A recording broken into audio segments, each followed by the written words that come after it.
Good morning, class 8. This is your fourth chapter of your history book, Colonialism and Tribal Society. इस video में हम पढ़ेंगे, इस chapter में हम पढ़ेंगे कॉलोनिज्म और ट्राइबल सोसाइटी के बारे में, मतलब कि उपनिवेशवाद और आदिवासी समाज के बारे में इस चैप्टर में हम पढ़ेंगे। उपनिवेशवाद क्या होता है? मतलब उपनिवेशवाद ये होता है कि किसी भी एक ग्रुप के लोग अपनी जगह पर जहाँ पे वो रहते हैं उस कॉलोनी को छोड़ के कहीं और जाकर किसी सोसाइटी को या किसी कॉलोनी को बसाते हैं, कहीं और जाकर रहते हैं, तो उसको बोलते हैं उपनिवेशवाद। आगे पढ़ते हैं क्या है इस चैप्टर में। ट्राइबल्स ऑफ इंडिया, और हम पढ़ते हैं इंडिया के ट्राइबल्स के बारे में। अ tribe is a group of people United by the common name, a common language and a common belief and custom etc., which is the member take pride and usually live in one particular area ruled by their leaders।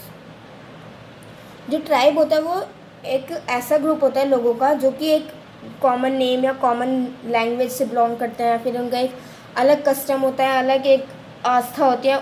उनके जो एक उन लोगों का जो एक group होता है वो एक जगह पर जाकर रहता है, उसको बोलते हैं ट्राइबल्स।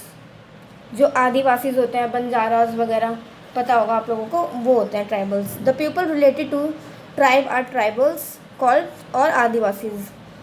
जो ट्राइबल से रिलेटिव, जो ट्राइब से रिलेटेड जो लोग होते हैं, जो उनसे जुड़े हुए होते हैं, मतलब उनको क्या बोलते हैं? उनको ट्राइबल्स बोलते हैं या फिर आदिवासी बोलते हैं। Columbus called the native of North America as Red Indians, and the British commissioner later called them as Indian tribes। Columbus में उनको अमेरिका के कोलंबस में उनको क्या कहा जाता है? उन लोगों को कहा जाता है रेड इंडियंस। रेड इंडियंस उनको कहा जाता है, और बाद में ब्रिटिश कमिश्नर ने उनको चेंज करके क्या बोलने लग गए? क्या उनका नाम रख दिया? इंडियन ट्राइब्स, मतलब कि इंडिया के Adivasi. Adivasis were also called a forest और हिल पीपल। आदिवासीज को आदिवासीज जो होते हैं वो कहाँ रहते हैं मोस्टली? मतलब या तो वो हिली एरिया में रहते हैं या फिर फॉरेस्ट में रहते हैं, तो उनको हम फॉरेस्ट और हिल पीपल भी कह सकते हैं। The tribal people mostly live in remote areas and are concentrated in heavily forested areas. और जो ये ट्राइबल्स लोग होते हैं, जो पीपल जो आदिवासी होते हैं, वो ज़्यादातर कहाँ रहते हैं? वो ज़्यादातर जंगलों में रहते हैं, जहाँ पे बहुत ज़्यादा फॉरेस्ट होता है, बहुत घना घना फॉरेस्ट होता है, उस जगह पर ये ज़्यादातर रहते हैं। They did not follow social rules and rituals, और वो सोशल जो रूल्स होते हैं, समाज के जो रूल्स होते हैं और जो रीति रिवाज होते हैं, उनको फॉलो नहीं करते। They survived many on hunting and gathering, और ये किस पे सर्वाइव करते हैं? वो हंटिंग, शिकार करते हैं और शिकार करते हैं, और ऐसे ही ऐसे ही वो अपनी लाइफ को सर्वाइव करते हैं। Some were animal herders and some practise primitive cultivation. Tribal society has their own social division and followed their own laws. और कुछ लोग क्या करते हैं? वो हार्डर्स पे, जैसे चरवाहे जो होते हैं उन पे डिपेंड होते हैं, वो उनके थ्रू अपनी जो लाइफ होती है उसको सर्वाइव करते हैं। और कुछ क्या करते हैं? हंटिंग, शिकार पे अपनी लाइफ को सर्वाइव करते हैं। और ये जो ट्राइबल्स के जो लोग होते हैं, मतलब जो आदिवासीज होते हैं, वो क्या करते हैं? वो अपनी लाइफ में अपने रूल्स एंड रेगुलेशन खुद बनाते हैं। उनको कैसे रहना है, क्या करना है, वो सब खुद डिसाइड करते हैं। The sources of tribal history are mainly their ballads and folklores, which have passed on from one generation to other orally। और आदिवासी लोगों का इतिहास जो होता है, मतलब कैसे पता चलता है कि वो कैसे थे, कैसे रहते थे? वो उनके लोकगीत और बैलेड्स एंड फोकलेस, यानी कि लोकगीत और कथाएं जो होती हैं, लोक कथाएं, उससे पता चलता है, जो कि एक जनरेशन से दूसरे जनरेशन में पास आउट होते रहते हैं। मतलब कि पापा मम्मी, फिर उनके बच्चे, फिर उनके बच्चे, ऐसे पास होती रहती हैं। There are also official documents, gadgets, newspaper and biographies of the recent year. और पिछले सालों की कुछ क्या है? ऑफिशियल डॉक्यूमेंट्स भी हैं, गैजेट्स भी हैं, न्यूज़पेपर हैं, बायोग्राफीज़ हैं। आगे बढ़ते हैं इकोनॉमिक एक्टिविटी के बारे में। The main economic activities of the tribal were hunting, gathering, herding, rearing and shifting cultivation. अब इनकी जो इकोनॉमिक एक्टिविटीज़ थी आदिवासीज़ की, वो क्या करते थे? हंटिंग, गैदरिंग, हार्डिंग, रियरिंग और शिफ्टिंग कल्टिवेशन। हंटिंग गैदरिंग क्या होता है?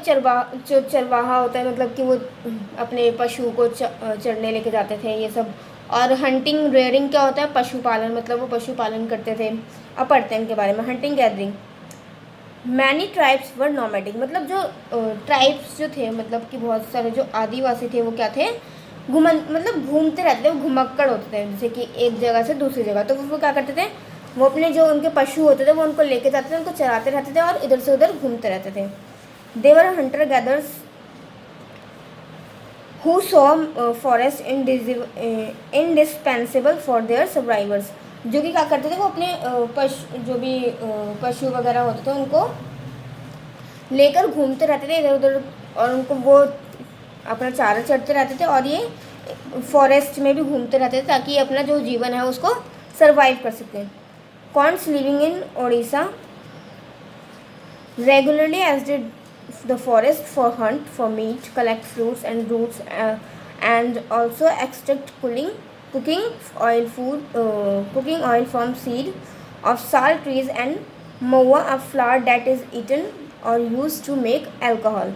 और जो कॉर्न्स जो होते हैं वो कहाँ रहते हैं? वो उड़ीसा में रहते हैं। और ये रेगुलर क्या करते हैं? ये फॉरेस्ट में जाते हैं, वहाँ से जो जानवर होते हैं उनको मारकर मीट कलेक्ट करते हैं, और फ्रूट्स वहाँ से कलेक्ट करते हैं, जो रूट्स होते हैं उनमें से फ्रूट्स को पिक करते हैं, उनको कलेक्ट करते हैं। और साल ट्री एक पेड़ होता है, वहाँ से वो क्या करते हैं? उनके सीड्स से वहाँ वो ऑयल कलेक्ट करते हैं खाना पकाने के लिए। और एक ट्री है महुआ, एक फ्लावर, महुआ नाम का एक फ्लावर होता है, जो कि क्या होता है? जिसको खाया जाता है, और ये शराब बनाने में भी यूज़ होता है। They also supplied kusum and palash flowers to weavers to colour the cloths. और वो क्या करते थे? वो फॉरेस्ट में जाके फ्लावर्स कलर करते थे, कुसुम और पलाश, जो कि वो बाज़ार मार्केट में बेच देते थे, ताकि मतलब मार्केट में सप्लाई करते थे ताकि जो वीवर्स हैं वो वो क्लॉथ्स पे कलर कर सकें। Forest shrubs and herbs were use for medicines, और जो जड़ी बूटियाँ होती हैं जो फॉरेस्ट में, वो उनको तोड़ के लाते थे और क्या करते हैं? उनको दवाइयों के लिए यूज़ करते थे, दवाइयों को बनाने में यूज़ करते थे। Forest produce was sold in the local markets, और जो प्रोड्यूस जैसे कि जो फॉरेस्ट से वो लेके आते जड़ी बूटी वगैरह, उसको प्रोड्यूस करके और दवाइयों में चेंज करते थे, फिर वो क्या करते थे? उसको मार्केट में बेच देते थे। आगे पढ़ते हैं। हार्डिंग रेयरिंग, हार्डिंग रेयरिंग मतलब पशुपालन है। वो पशुपालन कैसे करते थे? Some tribes lived by herding and rearing animals, और जो कुछ आदिवासी थे वो क्या करते थे? वो हार्डिंग रेयरिंग एनिमल्स, मतलब कि पशु, जहाँ पे वो अपने पशु पालते थे वहीं पर वो रहते थे। The tribals people were nomads, they moved about with their animals from place to place. और ये क्या करते थे? अपने एनिमल्स के साथ एक जगह से दूसरी जगह जाते थे। They were dependent on these animals for their regular supply to of food. और ये क्या करते थे? ये एनिमल्स के ऊपर डिपेंड होते थे, इनके रोज़ के खाने के लिए। किस पे? एनिमल्स के ऊपर डिपेंड होते थे। Next, shifting cultivators. Jhum cultivation means shifting cultivation. The cultivator cleared small patches of land mostly in forest. Jhum cultivation जो होती है वो शिफ्टिंग कल्टिवेटर का एक झूम कल्टिवेशन का मतलब भी होता है शिफ्टिंग कल्टिवेशन। और जो कल्टिवेटर्स होते हैं वो क्या करते हैं? फॉरेस्ट के जो लैंड होते हैं उसके जो स्मॉल पैचेस होते हैं उसको साफ कर देते हैं, उसको क्लियर करते हैं। They cut the tree tops as the allow sunlight to reach ground. और वो क्या करते हैं? जो ट्री होते हैं उनको, ट्री के जो ऊपर का जो मतलब देखा होगा ना कि घना घना सा पेड़ होता है, बहुत सारे पत्ते, उसको कट कर देते हैं ताकि जो सूरज की रोशनी है वो सीधा ज़मीन पे पड़ सके। Then they burn the plant to ashes on the land. और वो क्या करते हैं? ताकि वो जो छोटे छोटे प्लांट्स होते हैं नीचे वो जल सकें। They mix the ash with the soil to increase its fertility. और जब वो जल जाते हैं उनको जो ऐश, जो राख हो जाती है, वो उसको लैंड में मतलब मिक्स होने के लिए छोड़ देते हैं क्योंकि अगर वो उसमें मिक्स होगी, जिस खाद टाइप हो जाएगा वो उसमें मिक्स होगी, तो क्या होगा कि जो हमारी लैंड है, जो हमारी भूमि है, वो ज़्यादा उपजाऊ हो जाएगी। The soil was stressed with a hoe to prepare and the seed were scattered. मतलब कि जो जो उसके बाद क्या होता है, जो मिट्टी होती है उसको क्या बोलते हैं उसको, कुदाल से खींचा जाता है, उसको खोदा जाता है, और उसके बाद क्या होता है, जो बीज होता है उसके अंदर दबा दिया जाता है, उसके अंदर डाल दिया जाता है जो बीज होता है। फिर the plug was not use after the crop grew, they rived and harvested it, left the field, fallow the several years. और जब वो पक जाते हैं तो फिर क्या करते हैं, वो उनको हार्वेस्ट मतलब काट देते हैं, और फिर उसके बाद दोबारा से वो करते हैं।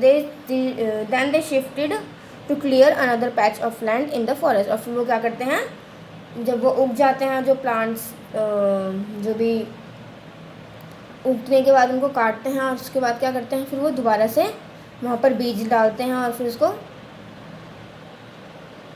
Shifting cultivators were found in the hilly and forested tracks of north east and central India. और शिफ्टिंग कल्टिवेटर्स जो होते हैं वो हिली एरिया में और फॉरेस्टेड ट्रैक्स में ज़्यादा पाए जाते हैं, इंडिया के सेंट्रल पार्ट में और नॉर्थ ईस्ट पार्ट में। दे totally dependent on free movement with in forest. और ये बिल्कुल फ्रीली फॉरेस्ट में इनको क्या उगाया जाता है। क्लास हम इस वीडियो में यहीं तक पढ़ते हैं, आपका चैप्टर और नेक्स्ट वीडियो में कंटिन्यू करेंगे आगे।